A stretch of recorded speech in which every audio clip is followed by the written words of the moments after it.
Now, welcome to another edition of Let's Talk Some Star Wars, and also welcome to a new year, hopefully one that's a little bit better than the last one, at least in terms of big picture stuff, because last year was actually a pretty good year for Star Wars, a year of redemption, some might say, thanks to Season 7 of the Clone Wars, as well as The Mandalorian's second season, which is what we're going to be focusing on here today. And we'll do that by taking a look at the results of a poll that asked you to rate Season 2, and then I'll dig further into it by reading and responding to some of the comments left, though do note that I won't be showing off any artwork this time because I haven't received all too much lately, so I'll keep what I have gotten for a future video. Anyway, here let's now get to the results, where we'll see that 77% of people gave Season 2 of The Mandalorian 5 stars and thought it was amazing, 20% then gave it 4 stars and thought it was good, 2% thought it was about average and gave it 3 stars, which left 1% to give it 2 stars, and a final 1% that gave it 1 star and thought it was terrible. And yes, that does add up to 101%, but that just happens sometimes because of the way the percentages get rounded off. Either way, some 97% of the nearly 100,000 people who voted in this poll thought that the second season was at the very least good, and most of those thought it was amazing. Which, needless to say, is very impressive and would average out to a score of around 4.69, which, not that it is completely a fair comparison, but would see it rank right up there with some of the very best Star Wars ever, or at least the best according to previous polls I've done. Heck, it falls just a few hundredths of a point behind The Empire Strikes Back, widely regarded as the best Star Wars there is. And so now let's read through some of your comments and look into why that is exactly, why this show is already so beloved, though I will also read some comments that do offer some criticisms, not that there were a ton of them, but let's try to look at this from all sides. But first, as always, a big thank you to everyone who votes, comments, watches the videos, or sends in your artwork. It's all greatly appreciated. And now let's begin, as we always do, with the top-rated comment, which this time came to us from Anakin Skywalker, who said, "I was so very proud of my son slaughtering enemies in the hallway just like me. However, I'm not pleased that I not only missed a youngling, but also my son had the chance to get him for me and he didn't." And I think Anakin here just gave me an idea for a poll. Which hallway scene was better, Vader or Luke's? And maybe I should include Maul's from the Clone Wars in there as well. Heck, maybe we should just get a new series on Disney Plus and call it Star Wars Hallways. But seriously, let me know in the comments if you think that's a good idea or a fun idea for a poll. I don't know about making a whole video on it. I don't know how much we can discuss and compare those two scenes or those 3 scenes. But either way, it could be a fun poll nonetheless. Next up then, we have this comment from Mark Fitzsimmons, who said, "I see people saying this was the best Star Wars since Revenge of the Sith, but really it's been the best since Season 7 of the last 4 episodes of Clone Wars. Having 2 bangers in the worst year ever, who knew?" And I don't know if it's sad or impressive that the best 2 pieces of Star Wars content in the Disney era, at least in my opinion, you can of course feel completely differently, have not been movies, but instead have been Season 7 of the Clone Wars, and more specifically the Siege of Mandalore arc, as well as The Mandalorian, though I do think Rogue One is pretty much or close to being in the same ballpark with them. Because on one hand, you'd think the movies always would be, and should be, this sort of pinnacle of Star Wars. They should always be the best of the best. But at the same time, it's awesome to have these weekly shows that are terrific and can capture that same sort of magic as the films, or the good films, I should say. It's nice to not have to, like it did with the original trilogy as well as the prequels, wait 3 years to get the next piece of watchable Star Wars content, if you will. It's great to know you're getting more next week, or maybe in a few months after a season comes to an end, and soon with all the new shows coming, you likely won't even be waiting that long, and with any luck, they'll all at the very least be good, if not as great as the 2 aforementioned shows here. This truly could be a sort of golden age for Star Wars, though it probably should have started with the sequels, not after them, but hopefully at least something was learned from the sequels, even though if there was anything I wanted them to get right, it would have been the sequel trilogy. Alright, and now let's move on to this comment from Admiral Seabass, who said, "It was everything post-Return of the Jedi Star Wars should be, and more." And though I get what you're trying to say, and I do basically agree, I'd still sort of have to say yes and no, because though I think they're now getting the time period right, and The Mandalorian is a good post-Return of the Jedi story overall, they initially completely fumbled the whole thing away and wasted an opportunity to do something truly special and unique with the time period, and then with the sequels. And I'll never ever understand why they didn't really plan the whole thing out after Disney purchased Lucasfilm, even if it meant pushing back the start of the sequels a year, though I know they wanted to get to those big dollars and to have them start rolling in as soon as possible. I don't know why we didn't immediately, before the sequel started, get these stories about all the legacy characters that would set the stage for the upcoming trilogy. I don't know why the first book in the Aftermath series basically includes none of the legacy characters, unless you count Wedge. I mean, imagine some strange alternate reality where we hadn't gotten the sequel trilogy yet, but had got the first 2 seasons of The Mandalorian, and I'm not suggesting they ever would have or should have played it this way, but just imagine how excited people would be for the sequel trilogy right now if things had been reversed, mainly just based off one thing they did with Luke Skywalker at the end of Season 2. Okay, and moving on then, we have this comment from 729-120 who said, I like it, but it felt like Mando introduces you to the new Disney series. For that, I give it 4 stars. We also then had this one from Brandon Allmiller who said, everything was done tastefully. The story remained laser focused on Grogu and Din and their relationship. Despite sharing the screen with 4 legendary pre-established characters this season, Din's story was not overshadowed by their appearances. There was a lot of fan service to be sure, but none of it felt shameless and all of it felt earned. And I think the reality is somewhere in between these two comments. I don't know that Season 2 stays quite laser focused on Din Djarin and Grogu, not as much as Season 1 did at least, but their story always is and stays at the very core or heart of the show, and to the point where even Luke Skywalker showing up doesn't seem to in any way diminish the parting between the two characters.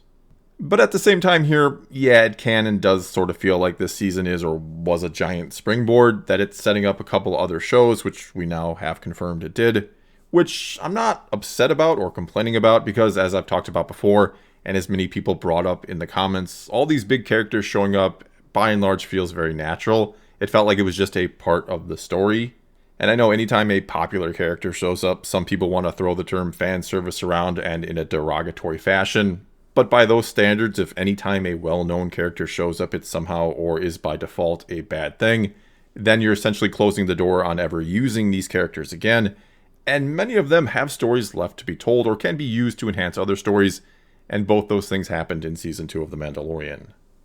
Okay, and next up here we have this comment from PK Extra who said, I'm really trying not to let recency bias get to me on this one. Don't get me wrong, Luke's appearance and R2's cameo almost completely overshadows any other issues I had with the show. But to be honest, the first few episodes hardly progressed the plot and felt like they were really holding off on what we all wanted. The whole first half really felt like side quests in a video game, and Ahsoka's role wasn't a very impactful one.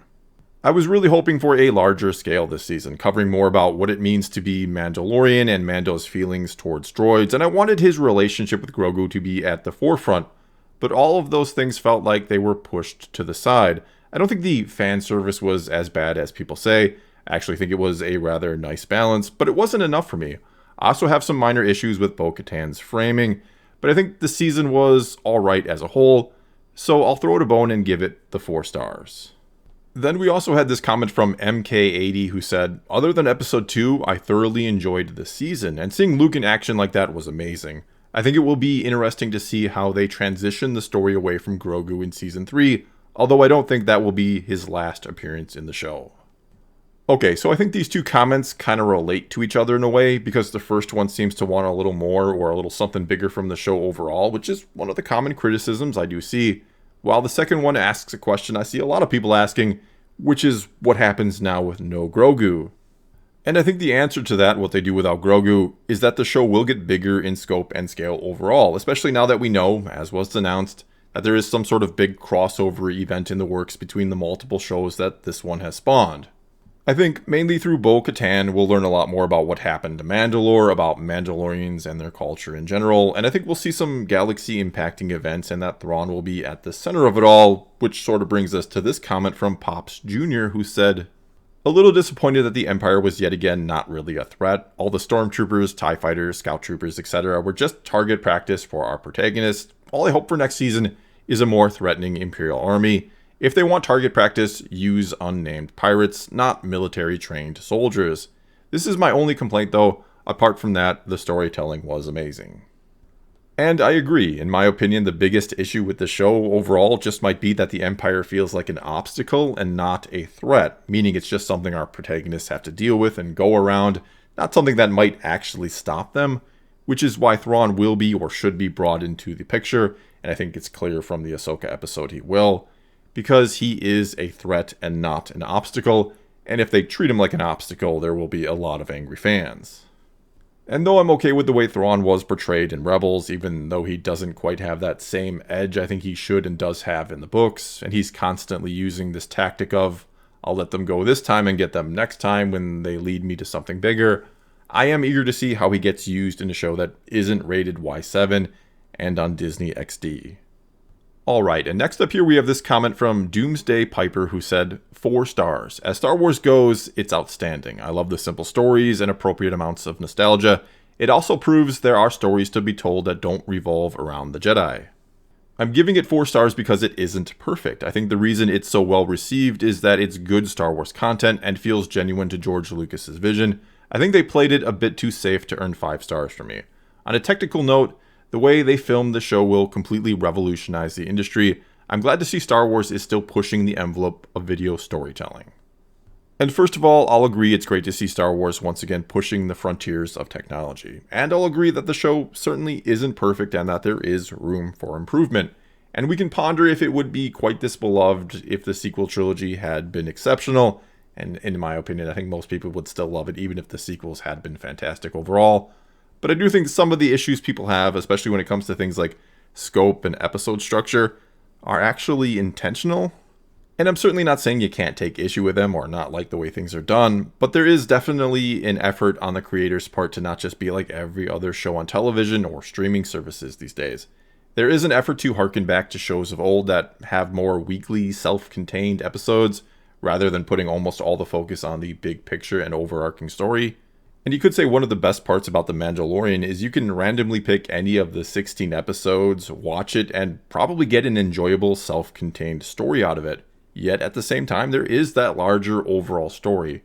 And as I've said before, I do think a lot more focus will be placed upon it going forward on the bigger story. I mean, it wouldn't shock me to see a bit of a formula change now that Grogu is gone. Alright, let's now get to just a few final comments before wrapping this up, starting with this one from Blake Davison who said, blew my expectations out of the water. I've never been happier to have them so subverted. Then also this one from Captain DC who said, when I first heard about characters like Boba Fett, Bo-Katan, Ahsoka, and Luke Skywalker appearing in Season 2, I would have never believed it. I guess I'm also the believer now. Next then this one from Chancellor 500 who said, if we're being realistic here, it's not the greatest thing that happened. It has flaws like stormtroopers still being useless when the plot needs them to be, and Sasha Banks' character landing a critical hit on Boba Fett, but it's still good enough for 4 stars in my book, and Luke Skywalker's hallway scene like his father. One represents fear, while the other represents hope. Perfect. We also had this one from Chavin Chakun who said, 2 words describe this series, emotional journey. Then this one from Jaga who said, it was the best 8 weeks I've had this year. Watching it and talking about it with people without the conversation turning sour. This was more than just a TV series. Also we have this one from Nina Emerald who said, they redeemed Luke's character in a single scene. That alone deserves 5 stars. Oh, and Ahsoka and Bo-Katan were both amazing too. That whole relationship between Din and Grogu in general is so emotional. I don't know a single person who didn't cry when they had to part ways in the end. Then this one from Sterile707 who said, best Star Wars since leaving the cinema after watching Return of the Jedi in 1983. And finally this one from Sydney Fishman who said, the more I reflect on Season 2 and especially the finale, I feel incredibly satisfied by the story arc and excited for the next arc. They wrapped up the Season 1 and 2 storyline and seamlessly set up the Season 3 arc, and all I'm mad about is that we have to wait so long. And really, as a Star Wars fan who hated to see what happened to the fandom after the sequel trilogy, to see this huge rift form, it's great to once again have something that most all fans can agree is good, and that they're eagerly looking forward to more. Though if you are someone who doesn't like it, that's fine too. But again, looking at the results of this poll, a majority do seem to enjoy it, and most of them seem to really enjoy it, and that's a great thing for Star Wars. Well, that's all I've got for you this time. Now it's your turn to tell me what you thought of Season 2 of The Mandalorian. Everything you could have hoped for and more, or did it leave you disappointed, or somewhere in between those two? Whatever the case may be, leave a comment below and let's talk some Star Wars. And until next time, thanks for watching.